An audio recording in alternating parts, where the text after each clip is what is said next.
This is how you adjust the valves on a 250cc Chinese motorcycle, specifically the X Pro Templar 250X. Step one is remove the fuel tank. I already did that. Just 2 bolts to get it off the top.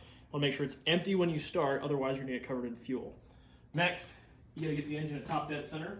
So you're going to remove the spark plug from the right side of the engine, and then remove the timing cover and adjustment for the engine right here. So timing cover's on the top, adjustment is right here. This is a 14 millimeter socket. With your deep set socket, you're going to turn counterclockwise on the engine with your thumb reaching over the top to feel the empty exposed spark plug hole over here. And as you're rotating the engine counterclockwise, you can look straight down this hole right here. Try to look in that hole.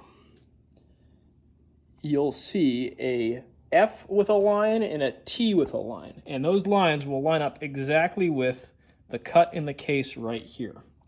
So you want to get to top dead center on the engine on the compression stroke. The way you can tell it's the compression stroke the most easily with the spark plug out is as you're rotating the engine, you'll have your thumb on the spark plug hole. When you feel air push back against your thumb, that's right as you're about to approach top dead center on the compression stroke. If it's sucking towards your thumb, it is the exhaust stroke and not the one you want. So once you've done that, you've got the engine on top dead center, you can remove your valve covers and adjust the exhaust and the intake valves in order. The exhaust valve generally gets too tight and the intake valve generally gets too loose. A sign that your exhaust valve is too tight when you're riding is just you'll get a lot of popping and cracking on deceleration with all the fuel off. So that's how you know your exhaust valve is starting to get a little bit too tight. So you'll take off the valve adjustment cover here, which I've already loosened.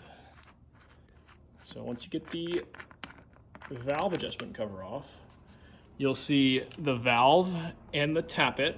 This is a 10 millimeter screw, and the adjustment spec is 0.06 millimeters or 0.0025 inches.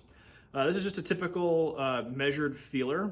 I bent it at about 80 degrees to give me the ability to get it in there. And then you're gonna wanna slide the valve feeler in between the top of the valve and the tappet. And what it should do is feel just basically a little bit of drag. You may not be able to get the tip of the valve feeler under it until you start adjusting it. So you'll have to crack this 10 millimeter nut, and then you'll be able to finger adjust a little bit to the left counterclockwise to get a little bit of a gap for you to get your feeler in. Then you're gonna wanna tighten the top of the screw, just finger tight,